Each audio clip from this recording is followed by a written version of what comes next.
Hi, we'll be starting at the top of the hour, so grab a drink, get some snacks, and we'll all see you soon with Dr. Laura Walton.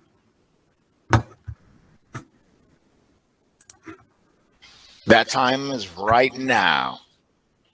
Okay, so Dr. Laura Walton is a clinical psychologist specialising in diving psychology. A scuba diving instructor, her perspectives on stress, anxiety, panic, and diving arise from knowledge of psychological theory, clinical practice, and informal observation. Facing diver panic to open opportunities for wider prevention is the topic, and entering a state of panic is always possible, even for well-equipped and experienced divers.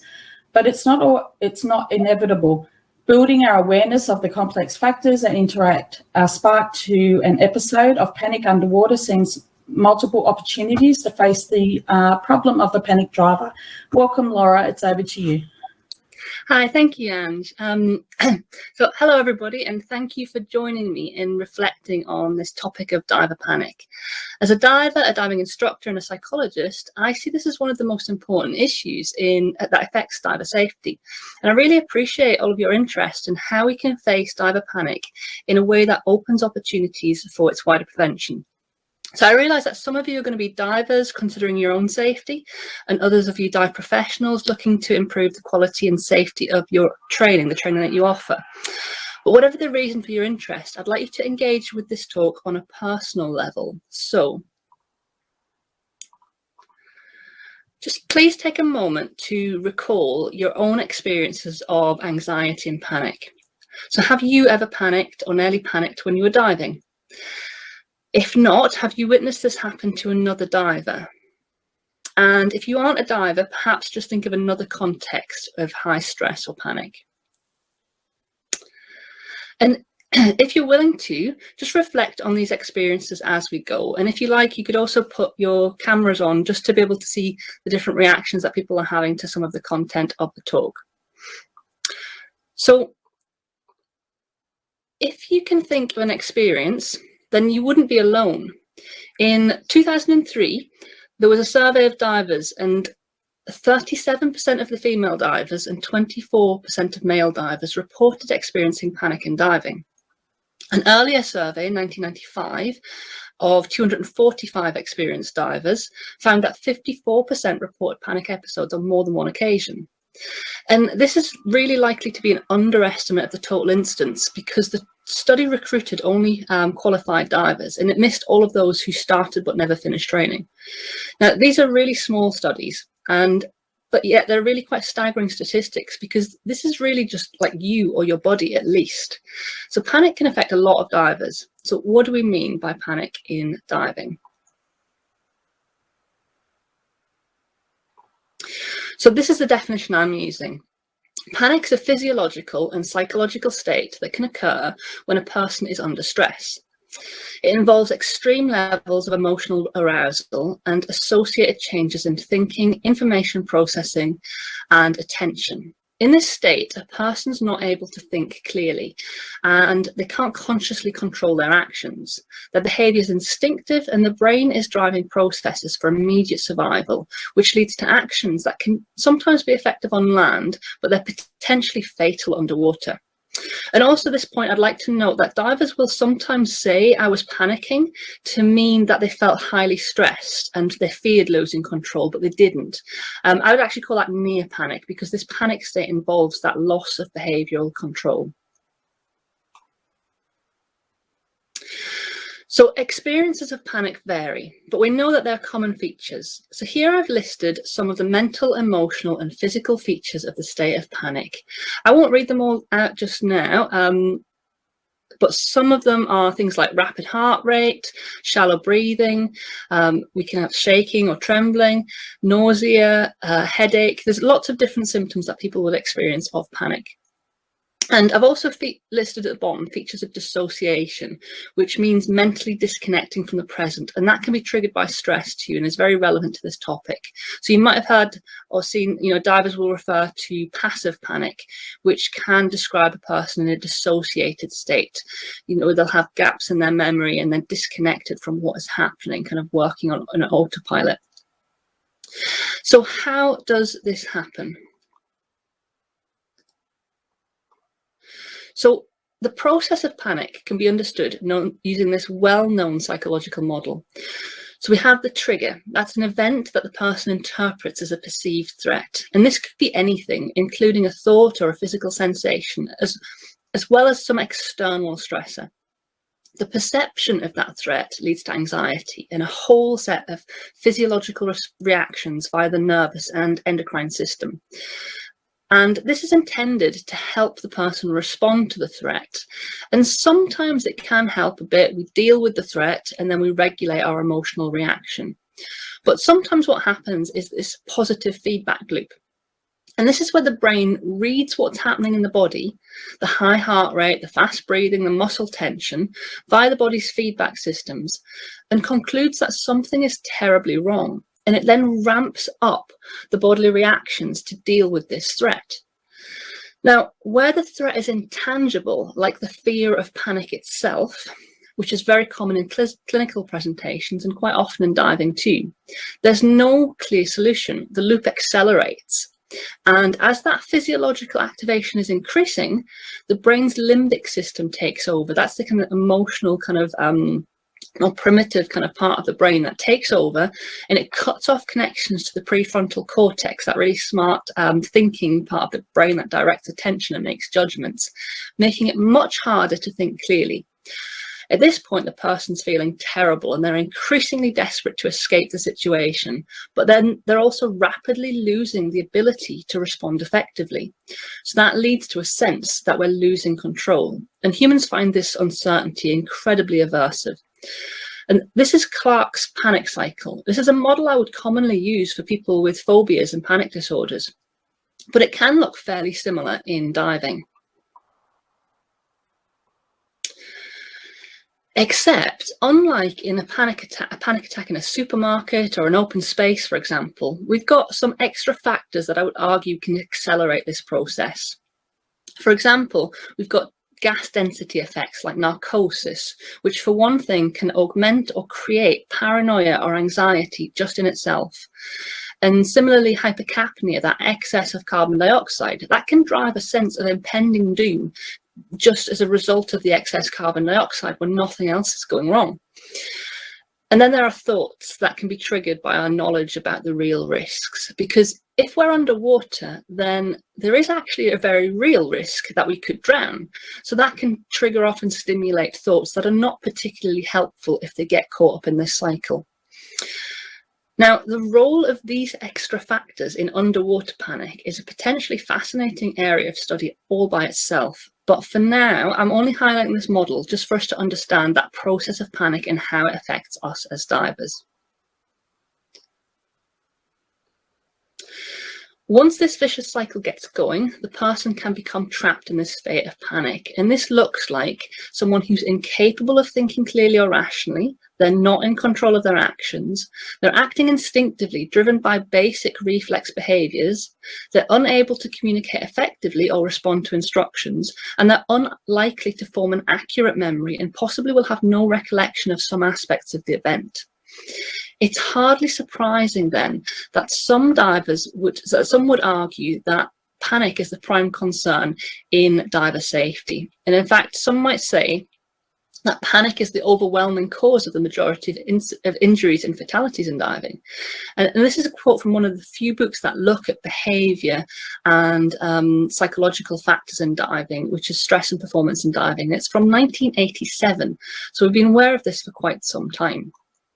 And then into the 90s, researchers are still stating in review articles about anxiety and panic in diving that there is considerable evidence that psychological factors, especially anxiety and panic, contribute to a substantial number of diving accidents and fatalities.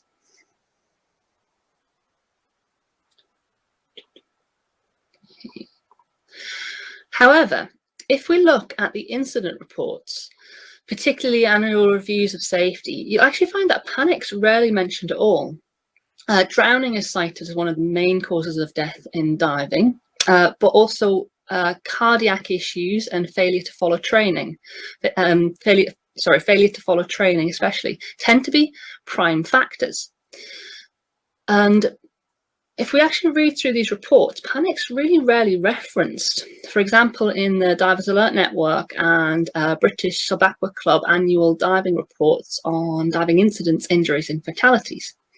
Now, these are really useful tools, but the reason that the panic isn't there is partly due to the nature of incident reporting, because mental and behavioural state is subjective, and accident forms, of course, only encourage observable facts.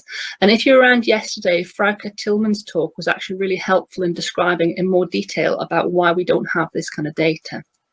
But we see that the accident reports will often note observable actions like rapid ascents, loss of buoyancy control, or the fact that a diver ran out of air, but not panic. To see where panic fits in, we kind of need to read between the lines and ask experts. So Peter Buzzacott in 2009 carried out a really quite helpful study on understanding the causes of scuba diving incidences. And this was a study that gathered scuba diving experts and asked them to suggest and rank potential causes of 3 known risk factors for scuba diving. So they wanted to kind of find out what they would think to be the risk factors for running out of air, losing buoyancy control and making rapid ascents. And among some other factors, anxiety and stress ranked highly as causal for all 3 risk factors. So it's there in diving, and it's driving many of these instances that are in the incident reports. A further study that reviewed snorkeling and diving accidents over a 20-year period found that although reports rarely noted the mental or behavioural state of divers, in those that did, panic was a feature in 68% of those incidents. Now, it doesn't separate out whether the panic was causal or not. And that is something that is quite difficult to see. This is something I'm quite interested in. So earlier this year, I was asking an expert in forensic investigation, Andres Fierez, who's a medical legal investigator. And she told me, as somebody who investigates these deaths, that they see evidence of panic in diving at a much higher rate than this. And they would actually state that panic has a causal role in the vast majority of the cases they see. So why is that? So basically, a lot of this is through the loss of control of behaviour in terms of how panic leads to injury and fatality. Because in a panic state, not only are we not thinking, we're not capable of thinking clearly. Our brain is operating in a survival mode, so actions are very instinctive. It's not hard to see how this could lead to decompression sickness, severe barotrauma, or drowning. But often these incidents don't. If we consider that large percentage of divers who reported panic, and also if you were thinking about some of your own experiences earlier, it doesn't match up with the number of reported injuries and fatalities, because most of the time these incidents happen and people aren't hurt, they get lucky. So these events go vastly underreported, and we don't always get the opportunity to learn from them in order to face panic. So let's look at that. So considering these actions, rapid ascents, leaving your body, removing your own or somebody else's equipment, or losing control of buoyancy and kind of either floating or sinking to the bottom. Thinking about these actions, I want you to consider this question. That you've panicked, you've lost control, and you've bolted to the surface. No one was injured, but how do you feel?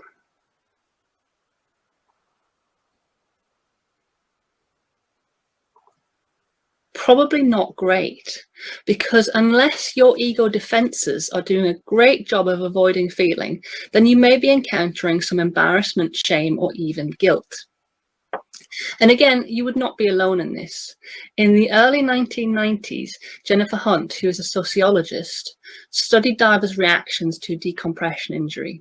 Although the role of panic wasn't looked at on its own, this research found that shame, guilt, embarrassment were common reactions. And these are not nice feelings, and we want to avoid them. She described how divers do that. She described these defense reactions, such as minimizing the shame by the shifting of blame. She stated that denial is one of the defenses that divers use, but not only that, also joking and maybe excessive concern with somebody else's issue. So like the difficulties a body's having and getting excessively concerned about that. These provide means of protection from feeling these feelings. And divers also try to minimize the guilt and shame associated with making mistakes by shifting the blame to something outside of themselves. For example, to blame somebody else or to blame their equipment.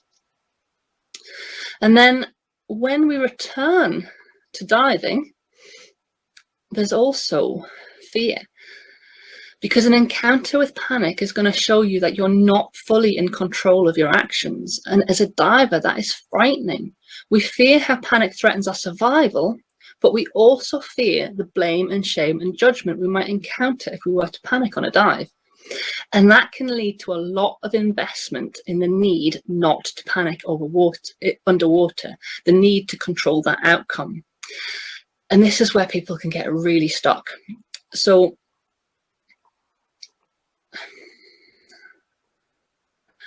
we don't like these feelings, and we put a lot of effort into getting away from them. And oddly, this can make panic more likely. And note I'm saying that the effort in trying to get away from the feelings, not from the event, but from the feelings about it.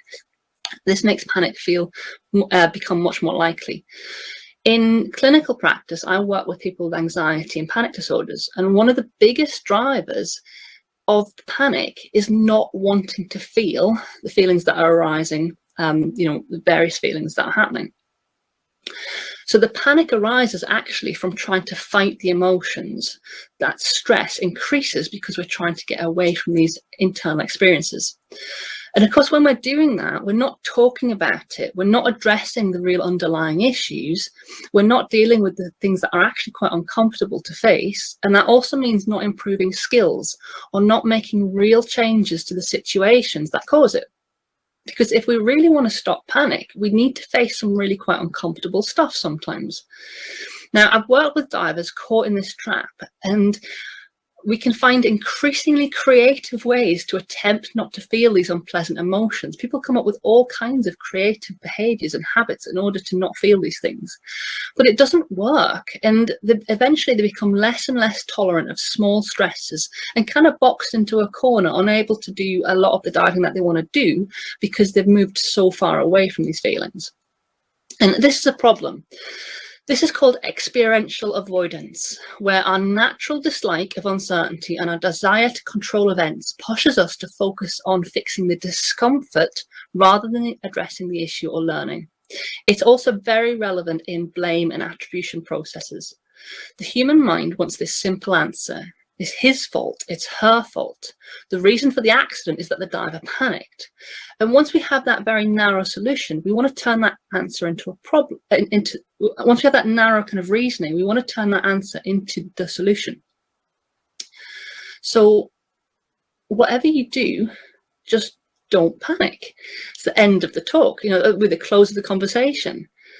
Panic in dive setting is dangerous, so just don't. If somebody panics, we need to blame them or blame whoever forgot to tell them that that's not a good idea. But if that works, why are so many divers experiencing this? Because no diver chooses to panic. If you've ever experienced it, you'll know it feels horrible. The focus on don't panic can even drive that person to become more reactive to small signals of stress and get stuck in serial panic episodes when diving. If you want to address this issue, we first need to understand the issue. And I want to, at this point, give a bit of context as to how I became so interested in this. So this is Loch Long. It's a loch on the west coast of Scotland. And I think that's me with a torch in the background. Now, this is the exact spot that I would train open water divers. And for those of you that know this site, this is actually a really good day. The water temperature range is from 5 to 12 degrees Celsius, and the visibility can be maybe 6 meters if you're really lucky. I've had 1 or 2 days where it was more like 10, but more often it's more like 1 to 3 meters. So you're talking about diving in 3 foot, 6 foot, 9 foot. And if we go a little bit deeper,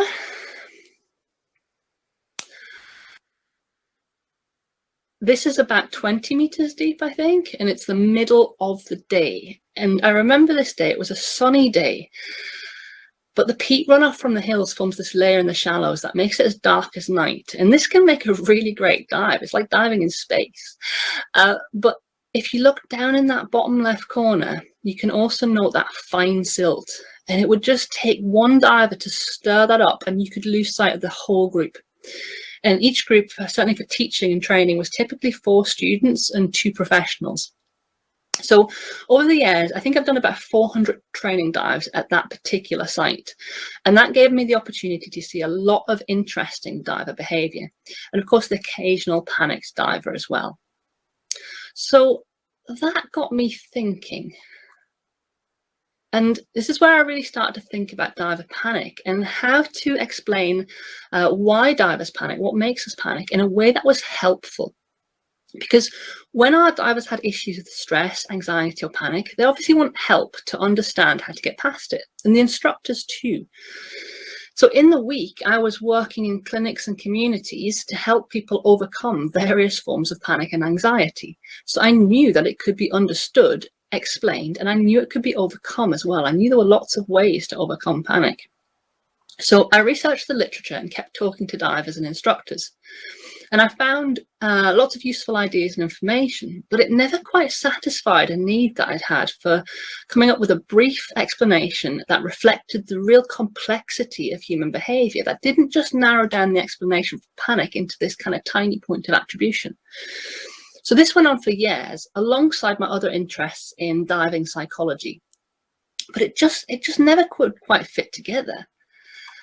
Until one moment when it did, and this kind of model, this idea, just kind of landed together in my head. And in this idea, I had that there are kind of 3 core aspects that, you know, comprise a lot of other parts of it, but 3 core aspects that are needed in order to spark diver panic. So let's take a quick walk through them. You know, I spend a lot more time in other areas kind of delving into this, but we're just going to have a quick skim through the different areas. So first of all, there's this stressor. This is the events or situation that place the diver under stress. And these may be internal or external. So it might be something very obvious in the current context of diving and what is happening around the person, or it might actually be a thought or an uncomfortable sensation or pain. So here are some examples. They may be a little bit small. Pick out a couple. So there's things like leaking mask or a catastrophic regulator failure, environmental hazards like the visibility or strong currents, physiological, as I said before, like pain or nausea, seasickness, the mental emotional ones like negative thoughts, intrusive thoughts, you know, the thought that jumps into your head that really scares you, and other divers, you know, being criticized or judged.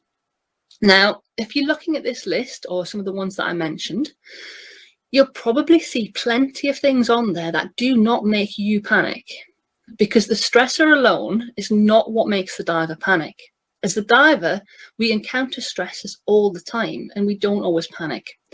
So we also need to take into account our readiness. So this is the diver's readiness for that particular dive. And we're looking at whether there's a gap between the diver and the actual dive in their skills, knowledge, or equipment. And then they're going to be less capable of responding effectively. And I want to really point out that this is a gap between the diver's current level of skills or knowledge or equipment and the actual dive. It's not about labeling divers as good or bad. It's whether they're able to adapt to the context that they're in. But even this is not enough, because actually there's still a lot you can do even when you can't address the problem. You know, if you can still regulate your emotion and attention, you can potentially stay calm even if you don't know what to do. Try an alternative, maybe seek help and start to communicate with people. Unless the diver's now experiencing a difficulty in their ability to manage their emotions, thoughts, or actions. Now, this might mean somebody who has longer term issues with regulation. For example, some people have longer term issues with anxiety disorders or chronic stress, or even like more temporary ones like fatigue because you've not slept well that week. And also it's about part of the immediate context as well. So it's strongly influenced by various human factors that are present in the system. So our ability to regulate, for example, is going to be different depending on the relationship we have with the instructor, the guide, or the body. We're going to regulate in different ways in different contexts. And emotional and attentional regulations is a vast topic, but these are fundamental processes for psychological homeostasis, which help us to adapt flexibly to context. Because when problems happen underwater, the consequences of not regulating effectively can be severe, and these are highly relevant to divers. Yet we don't seem to train divers in these regulation skills. But if it interests you, I've got an article in the Divers Alert on the Divers Alert Network blog that I'll put in the conference proceedings. For now, I'm going to give you a very, very brief introduction. So think of a time for a moment that you were wound up. It could be something that happened this week, something that went wrong, or somebody parking too close in the supermarket. And you'll have that kind of feeling of being wound up, stressed, angry maybe, or it could be frustrated, or it could be also excited. It can be a positive thing as well. It's being wound up. And that's in part due to activation of a certain branch of the nervous system, the sympathetic, that means with, where processes like breathing and heart rate are accelerated and muscle tensions increased. We call it a fight or flight when it gets to a certain point. And this happens in response to certain triggers, but we don't stay there all the time. We can wind down again. So think for a moment of a time that you were wound down, content, relaxed, switched off. This is activation of the parasympathetic branch of the autonomic nervous system, and it's also known as the rest and digest state, where the body winds down and relaxes. Because humans are adjustable, we can wind up and wind down according to the demands of the context. Like being half asleep on the deck of a liveaboard, and then, when it's time to dive, you jump up and get ready and put your kit together and you're more alert again. But sometimes we can get more wound up or more wound down than we can handle, because we all have certain tolerances for extreme states that are triggered by stress. There's this really helpful model, this idea called the window of tolerance, that everybody has a different window of tolerance for these states. There's a certain point where if emotions get too high or too low, we can end up disconnecting. If it's too high, potentially going into panic states, or too low, it's a disconnect and a dissociation. Now, when we're within our window, we can stay in control of our actions, but at the edges, we might not be comfortable, but we're still aware and we're still in control. It's when we leave the window that we can tip into panic or to dissociation. So that's a really very brief glance at emotional regulation, which, as I said, is a huge topic. But let's bring this all together back to the topic of diver panic and what makes a diver panic. So I would argue that a scuba diver panics when they encounter a stress that they are insufficiently capable of dealing with due to lack of training, experience, or equipment, or due to their level of training, experience, or equipment, their readiness, that they're unable to regulate that emotion, thoughts, or behaviour to remain sufficiently aware, alert, and stable enough to respond effectively, that difficulty in regulation. And that in that situation, the scuba diver perceives that the situation is out of their control. The stress levels escalate, their thinking ability deteriorates, they're unable to see available escape, and the brain kind of short circuits, with the primitive parts driving increasingly frantic efforts, increasingly frantic behaviours in an effort to survive.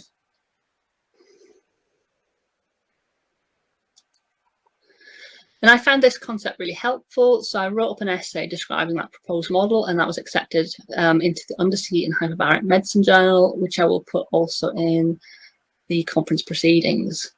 However, more satisfyingly in a way, it finally fit on the back of a beer mat, and it can be presented in a couple of minutes without closing down the conversation to a single point of attribution. So you also find a link to the video version of this in the conference proceedings. It's short, but the idea is that it holds space for more options for reducing risk. So rather than shutting down, avoiding, and controlling, we can see opportunities. And this matters because negative focus leads to discouragement and disengagement. So these are a couple of quotes from a book I read recently called Focus by Daniel Goleman. I found it really helpful in thinking about this. At a neurological level, so that negative focus, when our neural centers for distress take over, our focus is shifting to the distress itself and how to ease it. We want to tune out. not to fix the problem. We want to get away from the feeling. This is the experiential avoidance I was talking about before.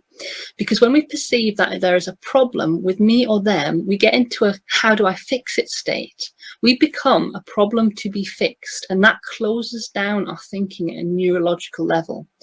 We risk getting hooked into that experiential avoidance, driven by fear, anxiety, shame, or guilt. And it also closes down the wider conversation because we get uncomfortable and we don't want other people to feel bad.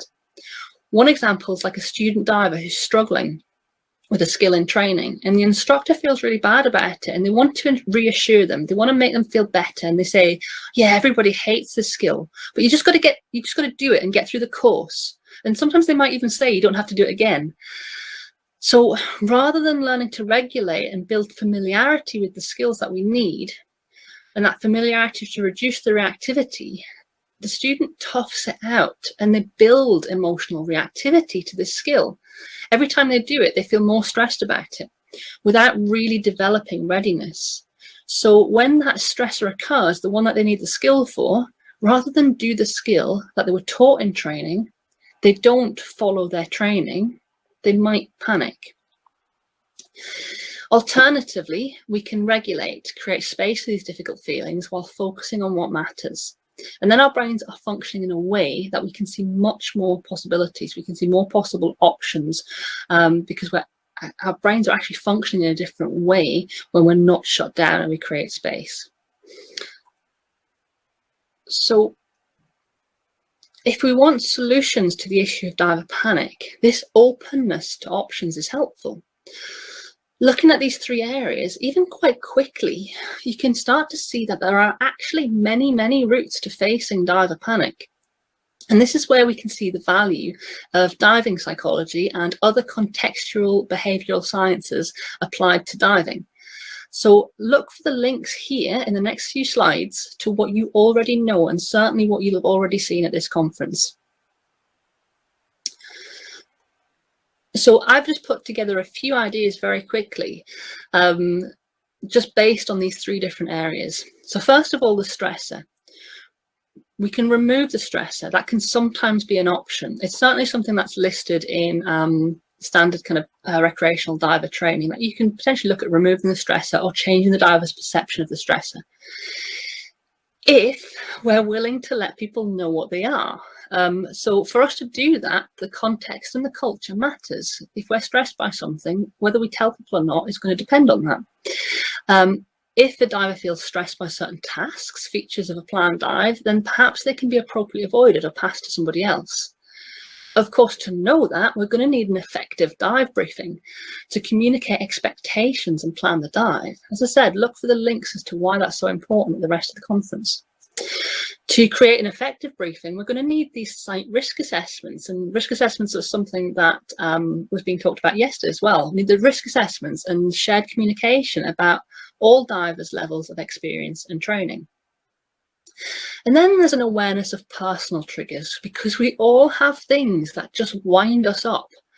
And in some circumstances, limiting exposure to those might help.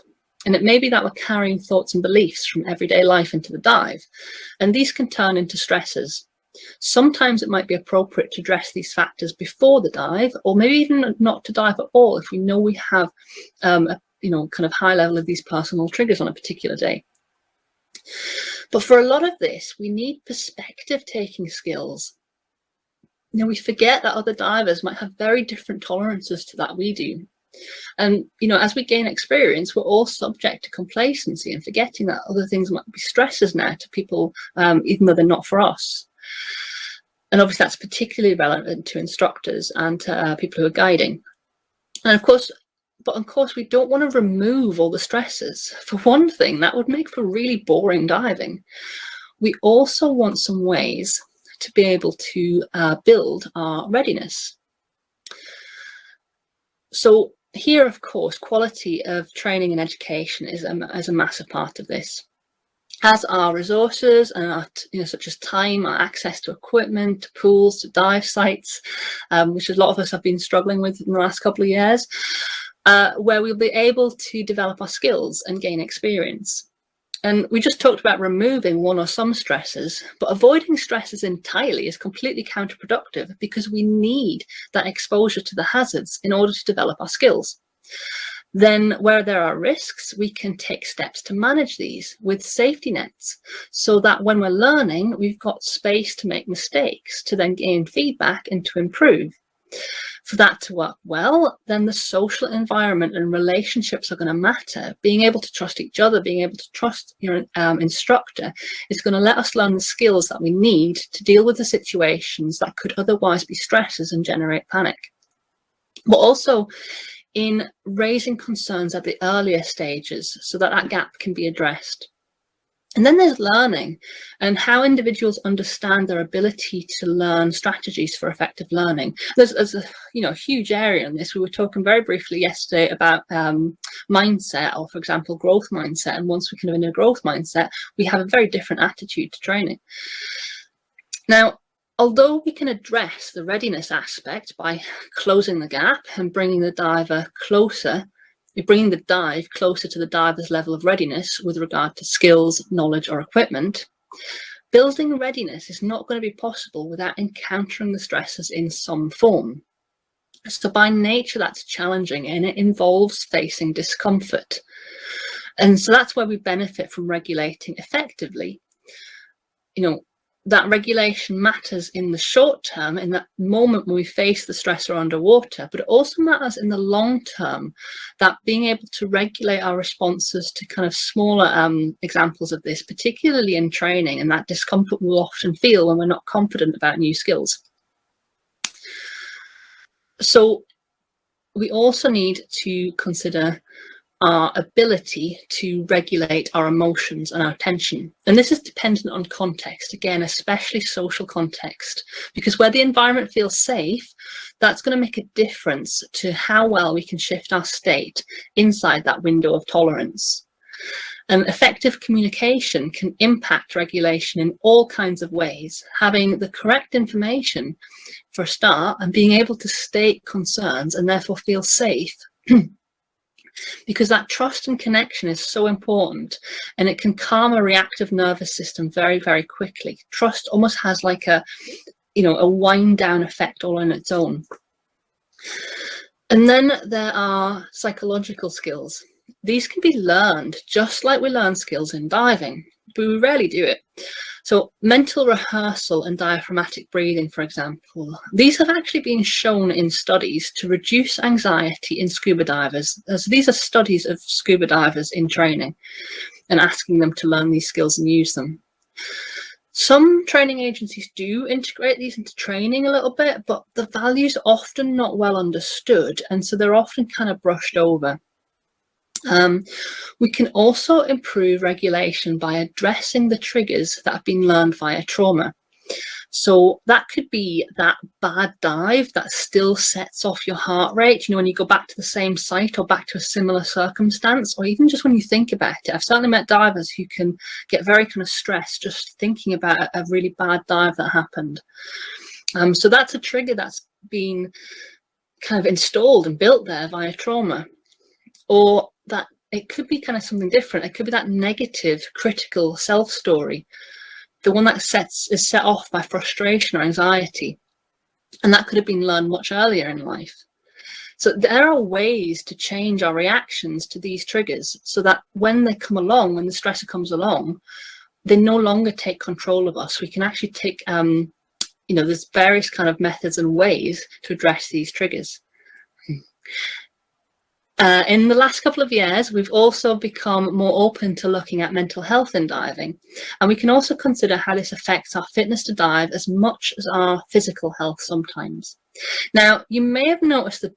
dots on these slides, and that's because I know this audience can see lots more options that help us to face diver panic and reduce the risks via behavioral kind of understanding and human factors. So just to kind of summarize that, panic's an outcome. It's an unwanted one, and we can't stop outcomes like that directly because it's an involuntary process that's triggered when various factors come together. In the talks at this conference, you'll be sure to see links to these concepts that help us to understand this, like attribution, complacency, drift, and culture. So by facing panic, I don't mean we just stop that outcome. What I really mean is creating context where we're able to face the discomfort, be open to options that reduce the risks, and psychologically flexible enough to do what works. And we can also be open to sharing stories, discussing issues like stress, panic, and the impact that it's had. And for that, I'd kind of encourage turning on cameras today and talking to people that are here, because I think a lot more people maybe think have had these kind of experiences. So you can ask some questions at the end of the talk, or talk to me later in the meeting the speakers areas. I'm going to be around, but also talking to each other. You can stay on the tables that you're at right now and have a chat about what you're thinking right now. And finally, you can also contact me via my website, because as a psychologist and diver, I've been advocating the need to bring psychology into diving for years. It's such an important topic, and this is actually the first opportunity I've had to present this at a formal conference. So that is actually devoted to the behaviour aspects of diving. So thank you all for your attention and supporting this event, which is such an important event, and I really appreciate being able to be here. I hope it's something that we can share the value of. And I'd like to end this talk with a question for you, which is, what would you add to those ... What do we really need to face in order to reduce incidents or harm from diver panic?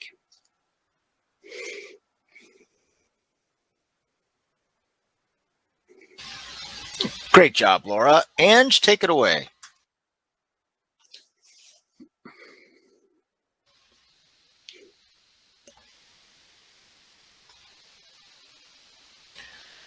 We've got a question from Chris. Chris, make sure you're unmuted and your camera's on, please.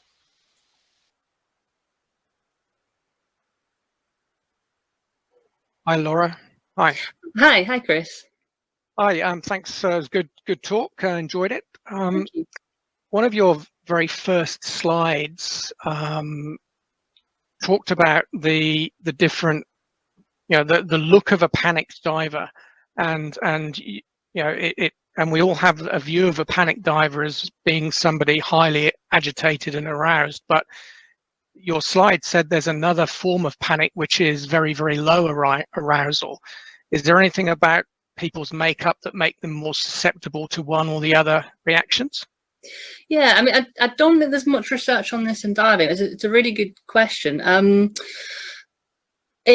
From kind of more wider research, what we're talking about is that passive panic state. So somebody will be frozen. It's kind of that frozen state. Mm. You don't tend to see the other version of this, which is kind of later stage of this, is just flop, where people completely like kind of shut down and flop and switch off. We don't see that so much in diving because of the extreme kind of situation. It's often more that frozen state. But I think what tends to really push people into that, it's something that you see more in children and people who are kind of in a lower kind of status and don't have any power. And that comes from, the reason these responses happen is that they're in a kind of evolved kind of state in order to help us survive a situation. So they're going to kind of target the strategies that work. And if you're a child, there might be nothing you can do. So that tends to go more to that freeze and kind of flop, that kind of disconnected, kind of shut down state and just stay very still. And that kind of also can get triggered in adults as well. And that kind of taps in a little bit to ideas like the power gradient. And I've seen that in diving where people are really shut down because they don't know what to do and they perceive that there is somebody else who's much more in charge of the situation, and then they kind of disengage and become very, very, very passive. So that would be my first thought on that. Yeah. Oh, thank you. Thanks, Chris. Philip, you have a question for Laura. Thanks for joining us.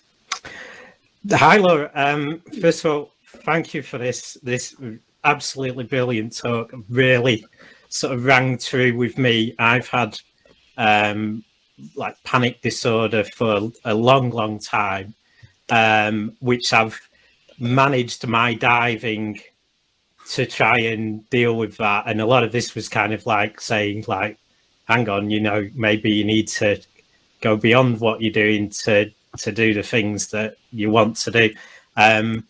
I developed panic problems after having a panic attack in normal life, nothing to do with diving, that I then started having issues where it was that sort of, what would happen if you panicked here? And then I actually panicked, kind of thing. And what I was doing before I had these panic issues, I was very much, into adrenaline sports, very much on a pathway to sort of becoming a technical diver, and then had a sort of lull in my life where I had a relationship with someone who wasn't interested in those sort of things, and I kind of put those things aside, and then had sort of a stressful sort of breakup and things like that, and then had this panic thing.